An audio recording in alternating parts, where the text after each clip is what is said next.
We are continuing on Masechet Succah, and we are on Daf Tet,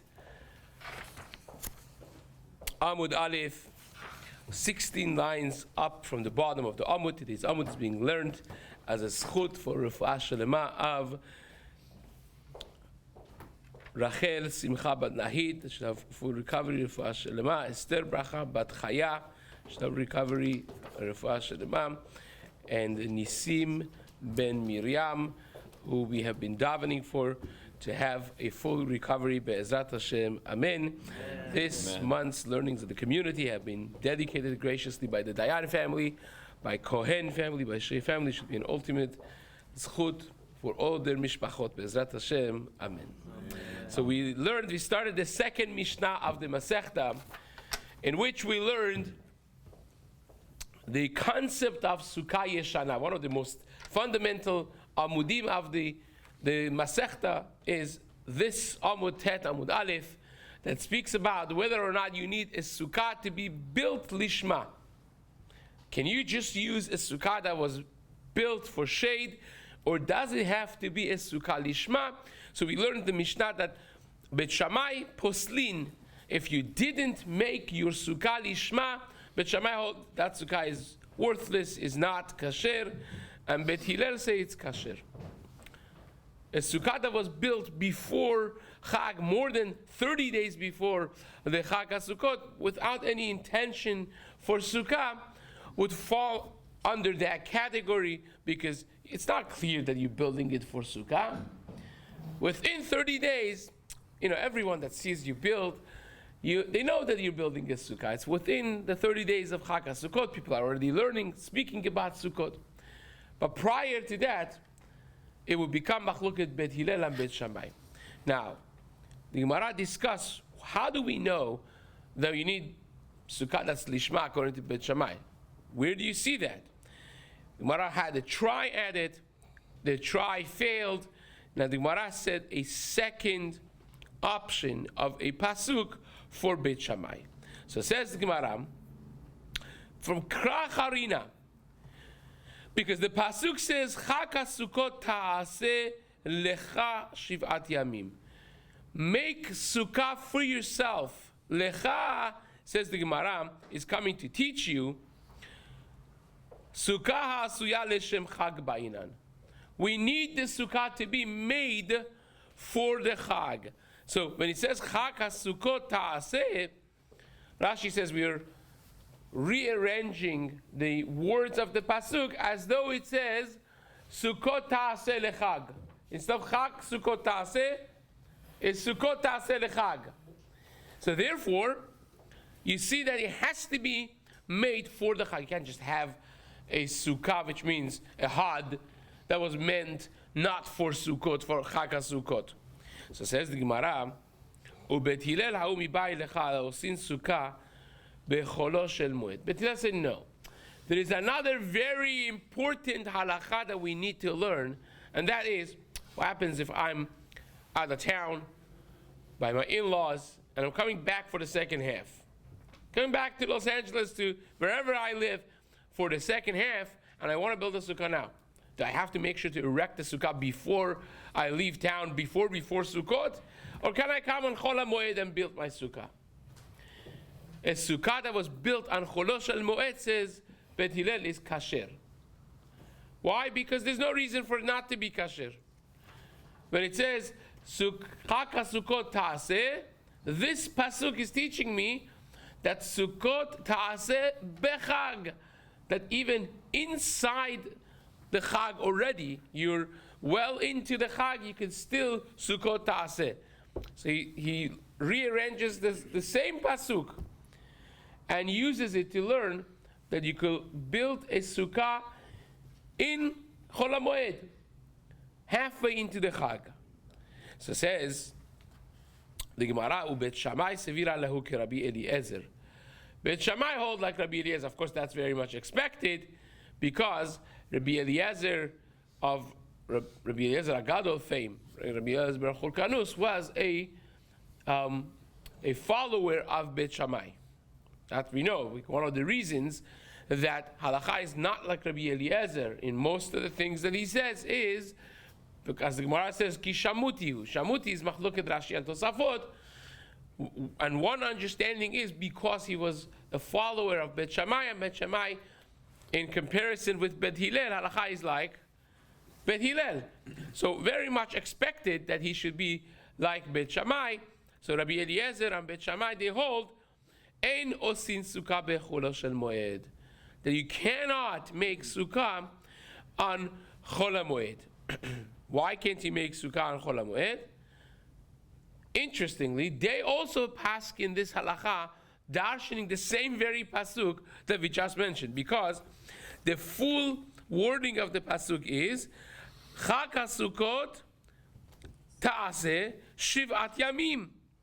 You should make Chag HaSukkot shivat yamim. So says Bet Shammai, well, it's coming to tell you that the sukkah that you build has to be there shivat yamim.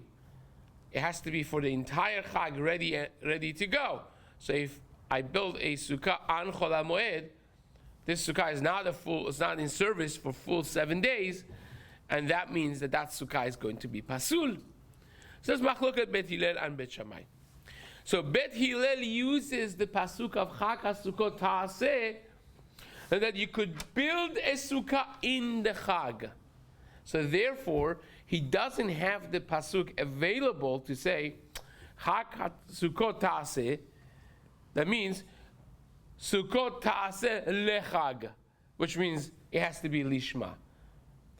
Both Bet Hillel and Bet Shammai take this pasuk and say, well, it's saying something. Bet Shammai says it's telling me that Sukkot Ta'aseh Lechag. You have to have in mind that I'm building this for Chag HaSukkot. Bet Hillel says, no, that's not what we learn from it. Not Lechag, but Bechag, that you could build the sukkah actually on Chol HaMoed in the middle of the Chag. So says the Gemara, what we're coming out after some 20 lines of this Amud is one thing for now. We managed to successfully explain why Bet Shammai holds that you need a sukkah lishma, and Bet Hillel doesn't hold like that. You could have just about any sukkah that's made for shade, even if you built it last year, even if it was for behemah, doesn't make a difference. It's kasher. So long as you examine the walls of the sukkah and you have two full walls, the schach above your head is kasher, you have checked all the boxes and your sukkah is good to go. And Mar says, wait a second, seriously? Bet Hillel doesn't hold like this, that you need a sukkah lishma? We have got a serious problem over here. Because now the Gemara is going to contrast Sukkot with other halachot that the pasuk says identical words to Chag HaSukkot, and there we do need it to be lishma. And we learn it from the psukim, namely the mitzvah of tzitzit. Right? You have seen when people make tzitzit, you have to say L'Shem mitzvah tzitzit.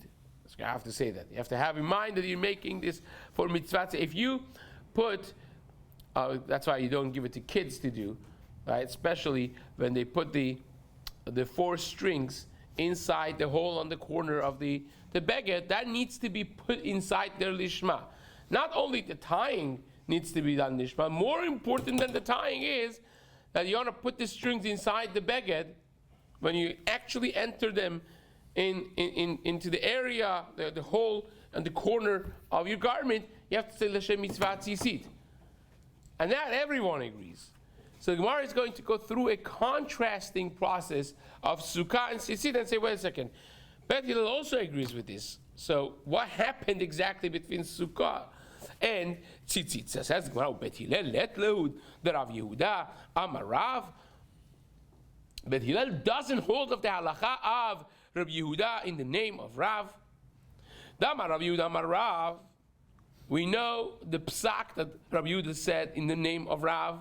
We mentioned this last Gemara that we had Rav Sheshat Beshem Rabbi Akiva. You remember that, right? That we mentioned one of the proofs that the Rishonim bring, that whenever the Gemara says so and so in the name of so and so, right?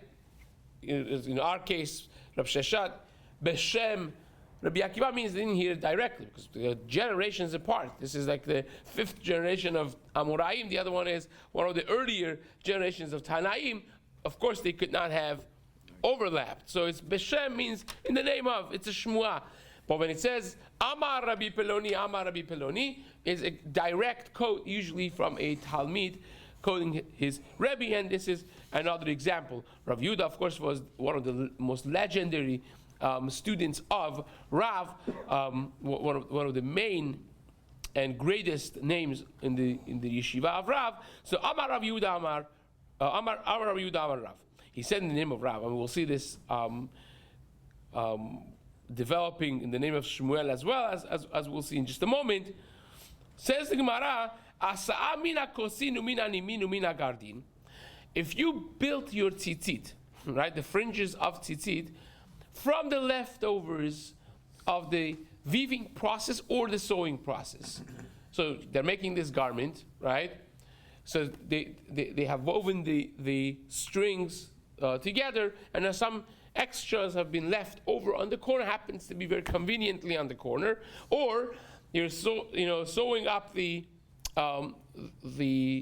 edges, and you have now some long, nice strings from the sewing process left over. Can I just turn those to tzitzit? The Gemara says, no, that's pasul. Why? Because it was not put there l'shem tzitzit. It could be a kosher string, but it was a leftover. That's why it's part of the baguette. It was not put in there l'shem mitzvah tzitzit, and hence is pasul, says Rav. How about if I put it in l'shem tzitzit, but it was not the tviyah, the making of the string itself was not done lishma. The tviyah was not done lishma, but they put it inside the hole in order to make tzitzit. That was done lishma, says the Gemara. That Rav said it is kasher. So let's go through this. So if asa'a mina kosin mina nimin mina gardin psula, all of those, the leftovers from the sewing process or from the weaving process is pasul, but mina sisin keshera, says Rav. If you put it there l'shem mitzvah tzitzit, but it wasn't the process of making the string was not fully finished and it was not done l'shem tzitzit, it's still kasher. The tviyah doesn't need to be lishma, says Rav. Then says Rabbi Yehuda, this is Rabbi Yehuda speaking, right? Ki amrita kamed di Shmuel. When I said this halacha in front of Shmuel, because what happened was Rav was senior to Shmuel by many, many years. Rav was much older than Shmuel. According to some, this is actually the same Rab Abba, the scribe, the sofer of Rabbi Shlomo Yisraeli, who lived a very, very blessed life. He passed away, and then Rav Yehuda became a Talmid of Shmuel. He moved to the yeshiva of Shmuel, so a lot of time you see him contrasting what he learned with Rav to what Shmuel reacted when he mentioned it to Shmuel. So here's one of the cases. So I said this halakha in front of Shmuel when I went to learn with him after Rav died. Told him Rav said this, and Shmuel disagreed with one element.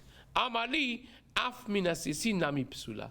Even the last case is pasul, says Shmuel, not because there was any issue of lishma.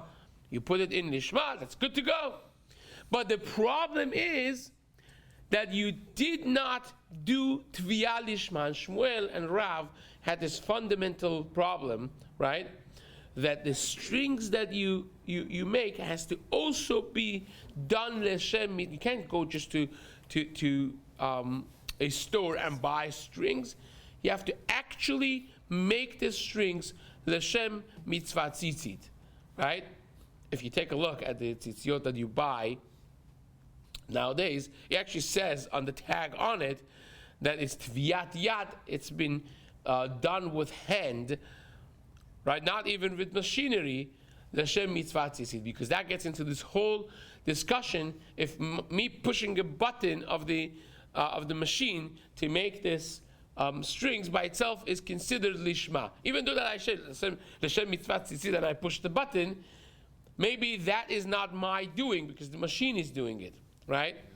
That becomes a whole machloket, and which actually trickles down to the machine matzot, right? For Leil Seder, you want matzah that's l'shem mitzvah, right? Matzat mitzvah you need for the first night or 2 nights of Pesach. So therefore, you find that many people will stay away from machine matzot at least for the first night of Pesach. So that's Seder, and that is because of this, because you need lishma, and maybe the machine is not considered lishma because I said l'shem, but I just push the button, and then it just automatically is making the matzot. So maybe that's less of a lishma than me doing it myself. So that's this concept that Shmuel said we need to have tviyah lishma also for the strings of tzitzit. So says the Gemara.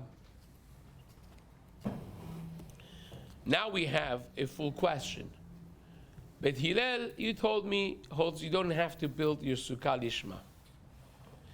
But Bet Hillel agrees with this Rav and Shmuel, right? The psak that we just had here, that the tzitziot you have to put inside the beged lishma, l'shem mitzvah tzitzit.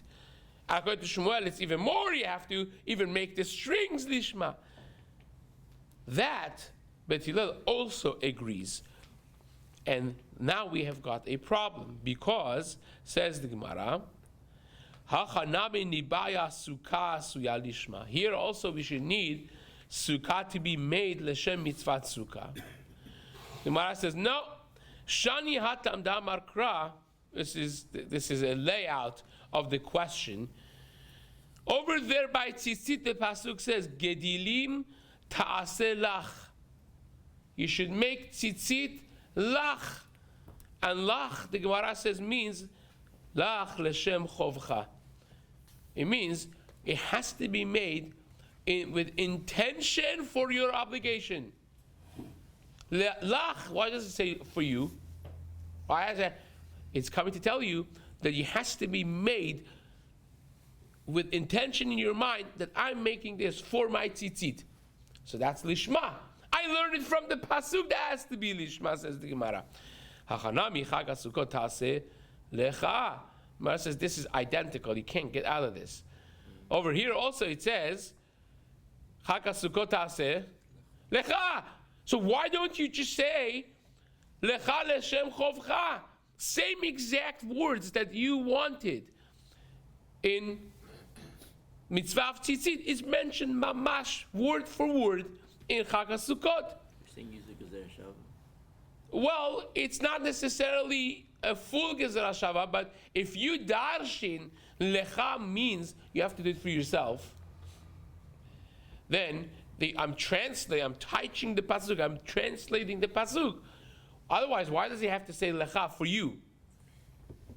Of course, for who? For me. So lecha is coming to teach you. No, it has to be l'shem mitzvah for tzitzit. That's what we learn. So why can't I just say lecha in Chag HaSukkot also means lecha, it means l'shem mitzvah sukkah. You can't just get a gazebo somewhere. It has to be l'shem mitzvah sukkah. Mara says, no. You made a mistake. Ha'umi ba'ile lema'ute gezula. By Chag HaSukkot, we need it for something very important. And that is, as we'll see later in the Masechta, Sukkah Gezula is pasul. If you steal and you make Sukkah, it's pasul. Right? How do you know that Sukkah Gezula is pasul? Because it says, Chag HaSukkot ta'aseh lecha. The Sukkah has to be mishelcha, has to be belonging to you. The material has to belong to you. Hatam nami mibayle lema'ute gezula. So says the Gemara, over there also in mitzvah of tzitzit, you also need to learn that you can't steal strings that makes tzitzit. So why don't you say gedilim ta'aseh lach? Also means it has to be your strings.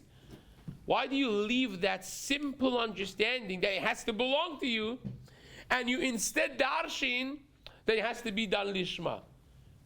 Well, says, very good question. The answer is simple, because you have 2 psukim by tzitzit. Unlike Chag HaSukkot, you have only 1 pasuk.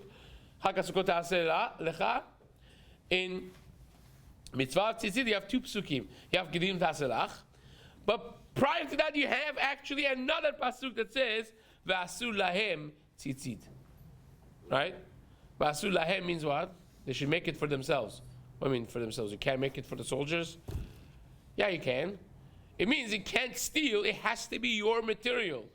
You can't go take someone else's strings and make a tzitzit for yourself. So I already know that tzitzit, that's gezula, is pasula. I know that. Right? Tosafot actually deals with this whole thing of how do you know all the other things. We have a mitzvah ba be'avera concept. I should have known this already from elsewhere. I need to know Sukkah Gezula is pasul from Chag HaSukkot Ta'aseh Lecha. It's a mitzvah haba ba'avera. If I steal and do a mitzvah, it's a mitzvah that's coming with an avera. It's a shas-wide sugya. Right? So someone answers this. We'll get to this, Bezat Hashem, when we discuss the Sukkah Gezula parts. But says the Gemara, that's how I know that tzitzit has one on top of Chag HaSukkot. Because Chag HaSukkot, you only have one pasuk indicating that it should be for you. And for that, we learn that Sukkah Gezula is pasul. Not that it has to be made lishma. By tzitzit, the reason that you need lishma is because you have two psukim. One saying v'asu lahem tzitzit, which means you have to own it. You can't steal and make it. And then it says, Gedilim ta'aseh lach.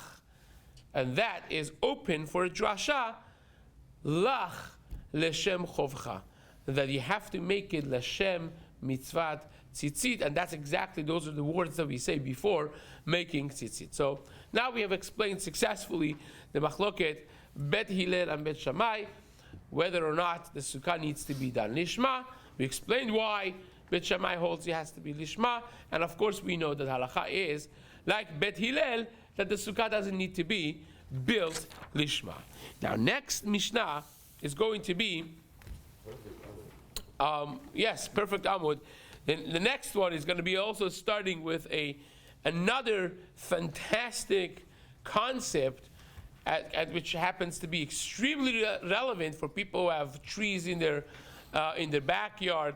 And so on. It's actually very, very much close to home. I'll tell you a sukkah of childhood of mine for a neighbor that we had to deal with, and it ends up being really pasul according to this Mishnah. As we'll see, this is something that comes up actually very much in day-to-day life of people. So how says sukkato tachat ha'ilan kilu asa b'toch habayit. If you build your sukkah under a tree, you could spend the top dollar to get the best sukkah from the sukkah depot and the best, most expensive schach, and you build it and you say L'Shem Yechud before and all of that, and sukkah is beautiful. But the problem is, in your backyard you have this fantastically nice, large tree, which its branches cover the entire area of your backyard. I mean, it could be 40, 50 feet up, but when you look up the schach of your sukkah, you're really under the tree, under the branches of the. If you build your sukkah under the tree, it's pasul, right? Ke'ilu, the lashon of the Mishnah is very interesting. It says it's as if you build it inside your house, under the ceiling of your house, which is pasul, right? So I'll say sukkato tachat ha'ilan. We'll get to this interesting choice of language. Why don't you just say pasul, right? The previous Mishnah, everything said just pasul, right? If your sukkah is taller than 20 amat, pasul. Lower than 10, pasul. Doesn't have 3 walls, pasul. Pasul. Why don't you just say pasul? If you make your sukkah tachat ha'ilan, it's as though you made it in your house. Very interesting language, right? And that's going to be the very first thing that the Gemara is going to pick on. So it says, the Mishnah, Sukkah al gabe sukkah ha'elyona kshara v'ha'tachtona psula. If you did a double-decker sukkah, right? 2 sukkot on top of each other, right? Saving time if you're making sukkah in Japan, everything is stacked up on top of each other. So the top one is kasher, the bottom one is pasul. Says the Mishnah, Rabbi Yehuda Omer, Im en diurin be'elyona hatachtona kashera. If the top one is not livable, you can't live in the top one, so then you don't have sukkah al gabe sukkah. It looks like something is up there, but then it's going to be kasher because the top sukkah, quote unquote, is not really livable, and therefore it's going to be kasher. As we'll see the details. Says the Gemara, Amar Rava, lo shanu ela beilan shesilato meruba mechamato. Qualification of the Mishnah. We are only talking about a tree shesilato meruba mechamato, that the shade is more than the sun, which means you have got a nice chunk of branches and leaves. So therefore, it would be a kosher schach, so to speak, the tree, if it was not attached to the ground. And therefore now, your shade in your sukkah would have been the same type of shade even without your kosher schach over here. Because you have this massive schach pasul above your schach kasher, and that would be pasul. But if you have just one little branch, a few leaves here and there, in a way that had it not been because of the actual schach kasher that you have on the sukkah, the shade of these branches would be like nothing. It would be chamato meruba misilato. It would be more sun than shade. Then you don't have to worry about it. Says Rava, how do I know that? From the funny choice of language of the Mishnah, the one that we spoke about. Says the Gemara, Aval chamato meruba misilato keshera mimai. How do I know? Midekatani keilu asaa betoch habayit. From the language chosen by the Mishnah, that's as though you built it inside your house. Why do you have to say it like that? Why don't you just say psula? Lama li lemitni keilu asaa betoch habayit. Why do you have to tell me it's as though you built it inside your house? Litni psula, just tell me it's pasul. Elahaka mashmalan, says Rava, the Tana of the Mishnah Rabbi Yehuda Hanasi is coming to teach you this very halacha. Dumya de bayit. It is exactly like the halacha of the bayit if you would build it. Ma bayit silato meruba mechamato. Just like a house, the ceiling of a house is more shade than sun. Af ilan silato meruba mechamato. A tree covering the top area of your sukkah also is only a problem if it's silato meruba mechamato. So the Gemara says, wait a second. If you have a tree with branches that are not so thick and not so much leaves there, so you have chamato meruba misilato, you have more sun than shade in the branch itself. So what? Still going to be a problem, because now you have a schach that's not totally kasher. You have schach pasul on top of your schach kasher, which is providing the shade for you over here. Still should be pasul. So says the Gemara, correct. Amar of Papa says, B'shech habatan. We're talking about a case that you lowered the branch of the tree and you mixed it with the branches that are cut off, right? The leaves and the schach that you have already on top of the sukkah, you mixed everything together. Because now you have lowered the branch that's attached to the tree and it's sitting literally together, mixed with the rest of the schach that you have. And in that case, we say batel berov. It's going to be nullified in majority.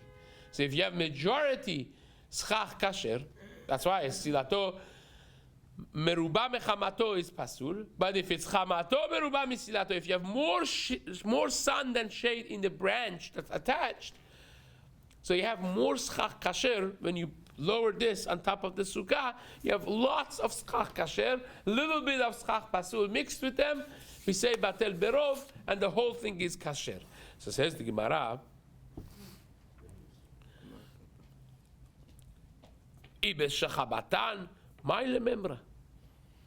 if you already put it down and mixed it together with the schach kasher, then it's pashut that the whole thing is kasher. Why is it pashut, by the way? It's pashut because we have learned it already, right? Everything that we learned already in other places has to be pashut. We already said this, right? So Gemara says, "Ma'u detema nigzor hechad dechabatan atu echad delo chabatan." That says, I would have thought that if you mixed it, it should be pasul, because people don't remember the details of these types of halachot. And if you say, well, the branches of your tree, just bring them down, mix them with the schach kasher that you have, and you're good to go, then people will say, well, what's the difference if it's now 10 inches above it, right? I really can't bring it lower, it's too high, it's too hard. And people are going to use also the lo chabatan, without actually lowering the schach pasul and mixing it with schach kasher. Also they would allow it, and that would become a problem. Maybe we should be choshesh for this. Maybe we should be concerned about this. Therefore, kamash malan, the Gemara teaches us in the psak of Rava over here, and Rav Papa, that we're not concerned about that. People are not going to make that mistake. Because a schach that's above and separate, it's not viewed in the eyes of people as same as a schach that is mixed all together. So therefore it's coming to teach me that's kasher. Kamash malan de lo kazrinan. And Gemara says, Hai nami tanina. We also learned this. This also is something that we have learned. Because we have, and this is the next Gemara that we're going to explore together, that if you have a wine that you're putting on top of the schach, or even things that are growing on a structure which are not trees, like dalat, like zucchinis and whatnot. Like you have branches and leaves all over that built on this structure, holding the wine or holding the dalat. Even though that you put schach kasher on top of them, still is pasul. Right? Unless, of course, if you have more schach kasher than pasul, or you cut your wine. Right? You cut the wine from the bottom. Anyways, we're going to cut it. So now you have all this beautiful schach with wine, and you just cut from the snip from the bottom the whole wine. Now it's no longer mechubar lekarka. Then the schach would be kasher. We have to still deal with taseh v'lo min ha'asui, which we'll get to. But it will be kasher. So you see from this Mishnah that if you have rov schach kasher, even though that you have the wine attached to the ground, if you have more schach kasher on top of it mixed together, it's kasher. So the Gemara is going to now deal with how you mixed it together, and when it's kasher and when it's not kasher, which was at Hashem, we're out of time right now. We'll continue and figure it out together in the days to come. Hazaku Baruch.